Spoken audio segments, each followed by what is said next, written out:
record on this computer. Good to go. All right, back. This is 20 practical ways to foster an inclusive environment this summer. Boom.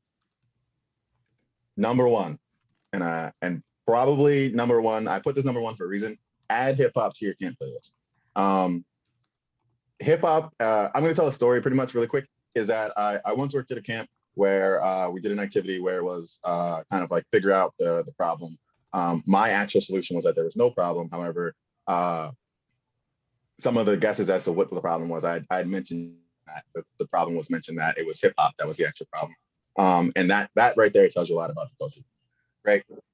Hip hop, there's a stigma around hip hop in camp and kind of a negativity around that. So here's a really easy tip on how to add hip hop to your camp. Go in to Spotify or Apple or wherever you get your music, type in Black Cookout music. That's it. Click the playlist, push play. I guarantee you all of the songs on that playlist will be, one, they're going to be bangers, and two, they're going to be perfectly fine to play at camp. Add hip hop to your camp playlist. Number two, create signs for all the things, right? Create visuals for all of the things, right? I'm talking washing your hand visuals. I'm talking what do I do in the soft room or the sensory room? I'm talking how do I get things from the sports shed? How do I what do I do at the waterfront, right? All of these things are going to allow for the campers that, or even the staff members that kind of learn and kind of interact visually to feel more have your camp be more accessible to them. So just create visuals for all the things. As many things as you can think of, create a visual for. Boom. 3, embrace technology. Another one of those stigmas of camp is that, and not all camps, of course, but definitely at many camps where there's a stigma where technology is bad or inherently evil at camp. I don't think so. And the reason is because technology, the advancements in technology allow so much accessibility and gives so much more access to people who normally didn't have it before. And a clear example of this is that at Camp Tall Tree, which is a camp in Michigan that's specifically for children on the autism spectrum, there's a good majority of campers there that would not actually be able to participate in the holistic experience of camp if they weren't allowed maybe 20 to 30 minutes a day of iPad time, right? And what is 30 minutes of Minecraft as long as they're actually going swimming and playing all the other games? I think that's a perfectly fair trade-off. Number 4, learn the language. Urban Dictionary is your friend. Learning the language is keep it a bean, keep it a stack, keep it a rack, keep it 100, keep it a milli. I just said the same thing five different ways, right? I just said the same exact thing, and all of those things mean to keep it real or to be honest, right? But the thing is, we want to learn the language because if we want to interact with groups that we're not usually part of, or interact with members of our community that we don't normally interact with, we want to put in that work and make them feel fitting, because what they're doing is they're also putting in the work. They're learning the weird, silly songs. They're learning what it means to go down. They're learning what Gaga is. They're learning what it means to have a buddy board. They're learning the language, and we need to be reciprocating that and doing that same part and putting that work. Learn a phrase on Urban Dictionary, right? If you hear something and you don't know what it means, Urban Dictionary, I guarantee you, it'll be there. 5, have lotion available and put it anywhere you put sunscreen or soap. This is simple. I'm Black, I get ashy. I don't like to be ashy. If only there was a way to not be ashy, lotion is the answer. And now I feel more comfortable at your camp. That's it. Have lotion available, put it anywhere you put sunscreen or soap. Boom, let's pass it over to Jack here. All right, here's on this one is have basketball and teach your staff spades, right? So the idea is there are some things that are more popular in different cultures. Can we make sure that those things are true at our camp? So it tends to be true that many Black folks play spades with their family or in their community, and that they also like basketball. It's not that all Black folks play basketball. It's not that all Black folks play spades, just like not all white folks wear Chacos. But it is true that those things tend to be true. So let's make them available at camp. As you learn things about different folks' culture that you want to have at camp, bring them into your camp so that folks can feel like they're at home. This is not a stereotype saying, hey, make all the Black kids go play basketball. All right, that's not what we're saying. What we're saying is have things available that make it feel like it's home.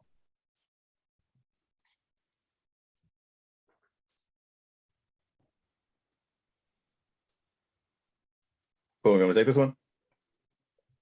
Got you. On that, hire Black leadership staff. And this goes for actually any demographic that you want to add to your community, right? If you want to hire Latinxers or bilingual speakers, hire them and make them leaders. If you want to have people that are neurodiverse and feel more comfortable in your community, hire them and make them leaders, right? People want to see a reflection of, they want to be able to see that they too can make that advancement. We want to be able to see that we can go up the ranks, and that's going to create that connection. That's going to create that buy-in and that community aspect of being a part of your camp and being a part of the community, is seeing that people look like me that are also in charge. People look like me who are also making the rules. People look like me who have like a say in the way things go around. Hire Black leadership staff. Okay, so now you're thinking to yourself, hit number 8. Now you're thinking to yourself, I don't have Black counselors. I don't have neurodivergent counselors. Great. Go out and hire people who have not worked at your camp and put them on the leadership team, and then do the work to help them be ready to be successful at the job that they're gonna do. You can do it, right? You're not out there hiring people that aren't awesome. You're hiring awesome people who are representative of the folks that you want to make sure are at your camp, and you're putting them in positions to lead, and you're giving them input, and you're treating them like great leadership staff that they are. All right. It's okay that they're not in your pipeline right now. Go out, find them in the communities where they're successful, build relationships, and bring them in to your camp. I know that a lot of folks only hire from within. Boom. Let's go. Oh, okay. Wait, I got this one. Just get better snacks. Everybody feels more comfortable with better snacks. I don't care what any of the other things about them are. They're going to feel more comfortable if they're better snacks. Ask people ahead of time what their favorite snacks are, and just spend a little more money on snacks. Spend more money on snacks. Add a $500 budget into your snack game and level it up from the off-brand Costco chips to the real delicious Grippos. You're in Cincinnati, have Grippos in your staff lounge all the time. People love Grippos, or whatever the other cool thing is that's from where you are. Boom. Create the space, leave the space. And what this means is kind of like how we talked about is when we're talking about like having basketball, and we talked about this doesn't mean force all your Black counselors to go play basketball, force all your counselors to go play I don't know, backgammon. I don't even know if that's a game people play at camp. Right. But the thing is, you want to create a space for that to exist. You want to have the option. You want to create the option for them if they want to go do that. Right. And then after you've created that space, you want to leave the space. Right. A lot of times you feel the need to want to help facilitate or formulate or kind of encourage like affinity groups and kind of these hangout spaces, and kind of almost falsely push on these spaces to be like for specific groups in our community. And we don't need to do that, because what's going to happen is people are going to find their people. I guarantee you, if I went to any camp and there's like 4 other Black counselors there, I'm going to find them without your help. So create the space, leave the space. So there's a lot of hidden curriculum around what happens on the day off, right? Like y'all might have party culture at your camp, you know, at the end of the day for day camp, maybe people get together on Fridays, whatever. Put something together. You're probably not going to put together a party. You might. I'm not going to make any judgments about your camp. You're probably not going to do that, but put something together, right?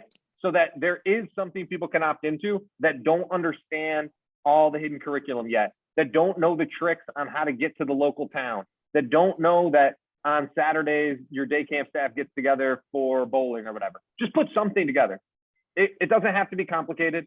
Just put something together, and you don't have to be the one that goes to it and runs it, right? Just make sure that something's available so folks have something to do when it's not their time to work, because so much of what camp is all the stuff that happens in the in-between, not the stuff that happens at Waterfront. Use pronouns. So when you start your introduction, just say, hey, my name is Jack. I use he, him pronouns, and start from there. At Stomping Ground, we've had kids who have transitioned between one summer and the next, and I hear stories all the time from families who say, my kid demanded that they come back to camp just because they saw that there was pronouns on your name tag, that y'all did introductions with name tags. I'm not trying to pat myself on the back. I'm saying you may not have any idea the kids that are coming to your camp and what pronouns they hope to use until you start making it normal for folks to be able to use their pronouns, right? Because we don't know. And mad kids are hiding that stuff because they're afraid and da da da da. Camp can be the one place where they might feel comfortable. And here's the thing, Chris Restupin, who runs a lot of stuff around camp, he always talks about it like this: you do lifeguard training because it saves lives. Using pronouns saves lives. Having adults that respect people's pronouns is literally life-saving for some kids. Do it. Write things down. This goes back to kind of that same way with creating visuals and how we talked about, I think 2 weeks ago, in terms of our natural way to communicate most of the time is just through oral communication, through talking and doing that. And that's not always going to be the most effective way to communicate with all of our communities. So we're going to make sure that we want to be giving different, we want to vary our communication methods. We want to create those visuals. We want to write things down. Sometimes we don't even have to say anything. Sometimes you can just write something down, and that's just easier, right? It's also sometimes easier on us, right? Because then I don't have to figure out whether I want to say varies or myriad or plethora, right? I could have just wrote that down, and then I could have just told you what write things down meant. That's actually what I should have did.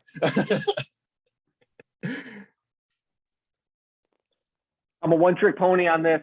Here's the thing: when we give people choices, they can find their way to be comfortable. So what it does is that it starts to, it's not perfect, but it starts to eliminate bias from what we're doing, right? Because if I'm designing something and telling everyone exactly what to do all the time, my bias is going to shine through a lot more than if I give choices. So if I can start to give choices to how campers spend their time as much as possible, give choices to how staff give their time as much as possible, then they're going to be able to make sure that they are as comfortable in a space as possible. It's not perfect, but it's a great start. Build in one-on-ones with leadership, right? So what's going to happen is the folks with the most power are everyone knows. Everybody knows at Stomping Ground that I have the most power, right? And so when I build in one-on-ones with each person on the staff, and when I intentionally make sure that I'm building in one-on-one time with folks that I know tend to not be the folks that show up at my camp, then it matters. And it matters more to spend time on the folks that are the least comfortable. Hire culture connectors. Culture connectors are essentially, I'm going to put it as bluntly as I can, is a Black person that has been experienced that has a lot of experience existing in white spaces, right? And what's going to happen is, or the same, you could be the same vice versa. It's a person that has experience existing in a space that's not made for them. And what happens is when we hire these culture connectors, they're going to be the bridge between when we want to start adding that diversity. Because if we're being honest with ourselves, a lot of camps aren't really set up to just go out and just get a whole bunch of new demographics that aren't used to our camps, right? If your camp is predominantly white and you went out and got like 20 Black campers, your camp probably at that moment is not set up for those 20 Black campers, right? So the culture connector is that person that can bridge those gaps and help them become more assimilated to your environment, and likewise help you find ways to allow them to feel more included in your environment. Culture connectors are like a rare breed, but the impact that they have is actually incredible. So tangible examples of that are white folks that go to HSBCUs, or Black folks that go to rich private schools. It's those folks that are used to the code switching into those different spaces. The same is true of like super people that love playing sports and playing Magic, the gathering, right? Like these are things that help make that. Nelson said, have Urban Dictionary as your friend. My take is build in 20 minutes into your schedule every day to look up the stuff that you heard people talking about that you weren't sure about online. Like you hear that a group of people is really into Dungeons and Dragons, and go look up a bunch of stuff about Dungeons and Dragons so you can start to have that conversation. So you're starting from a point of, okay, I know that there's classes and I think I would be a druid. Now I can start having that conversation. You're not going to pretend to be an expert, but you are going to be able to take a step further than what's Dungeons and Dragons. The same might be true for language, like Urban Dictionary. The same might be true for basketball. The same might be true for whatever you're seeing your staff of different demographics talking about, just really any staff. It doesn't have to be of demographics, but it helps to break down some of those barriers. Highlight awesomeness publicly. This one is pretty much very simple. Praise, praise, praise. And sometimes it doesn't even have to be like, and awesomeness is like a subjective term, right? They don't have to like just win like a Nobel Peace Prize in like camp inclusion, right? They don't have to do that. All they did was invite someone who normally doesn't play soccer over to play soccer with them and then explain the rules. That's it. And then just notice that and recognize that and then acknowledge that publicly in front of people. I know that Nelson loves dancing. I know that he kicks ass at doing the Millie Rock. Let me call on Nelson, bring him in front of everybody and have him teach all the camps the Millie Rock, right? Like that, highlighting it publicly. Learn the jokes similar to the Urban Dictionary thing. There's so many little jokes that are happening all the time. And those jokes tend to be what make the culture, right? So how can we learn the jokes that everybody's making in their different groups so we can start to hit the next one, the person who explains the jokes and brings those different groups together, right? That's going to be a huge piece of building that culture, is learning the jokes that are being made and being able to bring people into those jokes that are being made. And those jokes sometimes are old stories, right? Like our friend Sylvia is the best at this, where, somebody's telling a story about what happened at Campfire 10 years ago. And Phil's like, oh, you didn't know Dave McKinnon is this wild man that used to work at camp and he did this, that, and the other thing. And let me hit you with the quick details, right? So bringing people in on those jokes is such a huge superpower to help everybody feel more comfortable. Ask what's weird. And this kind of goes into a little bit of weird, but not wrong, but ask what's weird. Figure out and acknowledge what's going to be weird about doing this, right?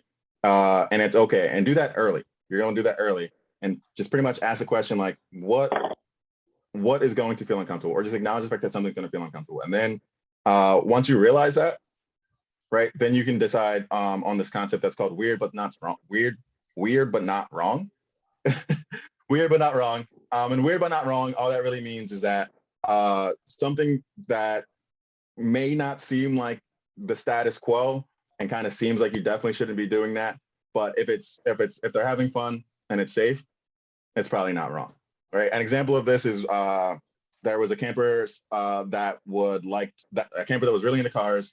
So they would go into the parking lot, park cars, and they would just kind of mess around with the tires, and they would just kind of look at the tires, right? And you kind of get that sense of danger because they're around cars, it's a parking lot. But if all the cars are stationary and they're having a good time and they're safe and you know where they are and you're being the good supervisor that you are, is there anything wrong with that?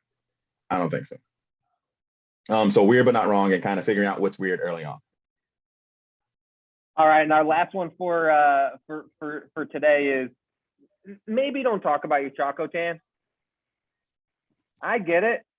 I get my Chaco tan too, but Nelson doesn't. Now, you got two options.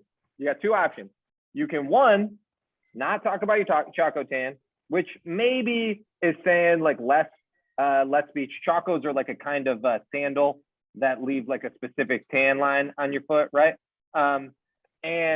But it's inherent. Talking about that is going to inherently mean that other folks can't participate in that joke. Now, that's okay in some ways. You could say, all right, Nelson and I debated, should we have don't talk about your Chaco tan or talk about your Chaco tan and ask about the Jays, like somebody's Jays, right? And I don't buy it. I think for me, it's a lot better to just not talk about the Chaco tan because I know that other folks can't be a part of that joke. Now, I'm not saying you tell everybody you can't talk about the Chaco tan. I'm just saying if you want to earn points, don't talk about it. And it's going to be easier. And then ask people about their J's or compliment people on their footwear that isn't just kind of traditionally white folk footwear like Chacos or Birkenstocks or whatever. Works.